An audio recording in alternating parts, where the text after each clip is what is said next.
जी नाजरीन, मैं सरदार मुमताज़ इनकलाबी प्रोग्राम मुझे भी कुछ कहना है के साथ आज एक बड़ा अफसोसनाक और दर्दनाक वाक़या पे बात करना चाह रहे हैं। सर्कल बकोट की हदूद में दक्खन गाँव के ओवैस ज़हूर जो 7वीं जमात का तालिब इल्म था, बड़ी बेदर्दी से जिस पे तशद्दुद करके नाले में फेंक दिया गया और वो मुज़फ़्फ़राबाद CMH में ज़ेर इलाज थे और ज़ख्मों की ताब ना लाते हुए आज अपने खालिक की हकीकी सजा मिले। और इस तशद्दुद के पीछे क्या वाक़या थे और इस तशद्दुद करने वाले कौन थे, इतना दीदा दिलेरी से एक मासूम बच्चे की जान ले ली गई। और बहुत ही अफसोसनाक वाक़या यह है कि इसी थाने की हदूद के SHO साहब ने तशद्दुद करने वालों को बहुत कमज़ोर दफ़ात के तहत FIR दर्ज की और ओवैस ज़हूर के वालिद मोहतरम से 40,000 रुपया रिश्वत लेने के भी इंकशाफात हुए हैं। ज़राए के मुताबिक साबिक़ SHO ने ये रिश्वत लेकर FIR दर्ज की और इस पे आज कौम सरापाई एहतजाज है। मेरे साथ मौजूद है बनारस से अली मुग़ल, जिन्होंने सर्कल बकोट में सोशल मीडिया पे और नौजवानों में एक एहतजाजी मुहिम का आगाज़ किया है जस्टिस फॉर ओवैस के नाम से कि हमें इंसाफ मिलना चाहिए। आइए हम इनसे पूछते हैं। जी मोहतरम बनारस से अली मुग़ल साहब, आपकी कोशिशों और काशों को मैं खराज तहसीन पेश करता हूँ। क्या कहेंगे आप जस्टिस फॉर ओवैस के सिलसिले में? सर्कल बकोट में ये पहला वाक़या नहीं है। जी बहुत शुक्रिया सरदार मुमताज़ इनकलाबी साहब, मैं आपका मशकूर हूँ। दक्कन तशद्दुद केस, ओवैस ज़हूर बिल आखिर ज़ख्मों की ताब न लाते हुए ज़िंदगी की बाजी हार गया। इसके करीबी रिश्तेदारों के मुताबिक ओवैस ज़हूर नमाज तरावी अदायगी के बाद तशद्दुद का सख्त निशाना बनाया गया और इसके जिस्म की हड्डियाँ तोड़ी गई हैं और कब्रिस्तान में फेंक कर चले गए।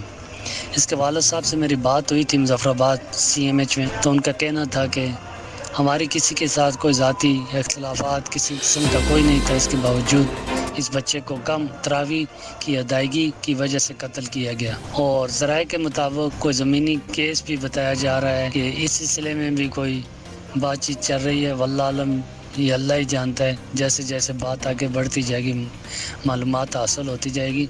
बहरहाल बहुत बड़ा नुकसान हुआ है, बहुत अफसोस की बात है। एक मासूम को कत्ल किया है। सर्कल बकोट के लिए, सर्कल बकोट की पुलिस के लिए, सर्कल बकोट की सियासी नुमाइंदगी के लिए, सर्कल बकोट की आवाम के लिए एक बहुत बड़ा सवालिया निशान छोड़कर ओवैस ज़हूर इस दुनिया फ़ानी से रुखसत हो गया। तहफ़्फ़ुज़ फराहम है तशद्दुद करने वालों को सर्कल बकोट की पुलिस की तरफ से, और इसका वाज़ेह सबूत है नज़ीर साहब जो साबका SHO रिटायर्ड, जिन्होंने 40,000 रुपये रिश्वत ली। तशद्दुद के दूसरे दिन इन्होंने विज़िट किया दक्खन का, वहाँ जाकर ओवैस के वालिद साहब से इन्होंने 40,000 रुपया रिश्वत ली है।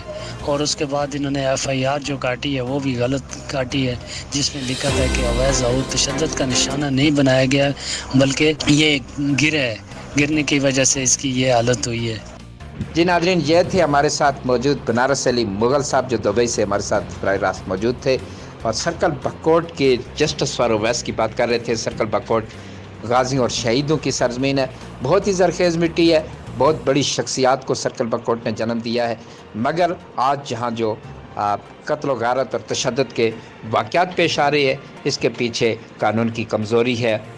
सर्कल बकोट में कानून के मुहाफ़िज़ अगर आवाम की खिदमत में अपना किरदार अदा करे और पुलिस अगर बेहतरीन तरीके से, अच्छे तरीके से अपना फ़र्ज़ निभाए, तो शायद कि इन जराइम को रोका जा सकता है। जराइम को रोकने के लिए FIR देना ही काफ़ी नहीं होता, बल्कि जराइम पेशा लोगों को कंट्रोल करना काफ़ी होता है। इंशाअल्लाह मिलते हैं अगले प्रोग्राम में। इजाज़त चाहते हैं। अल्लाह हाफ़िज़। सरदार मुमताज़ इनकलाबी प्रोग्राम मुझे भी कुछ कहना है के साथ अल्लाह हाफ़िज़।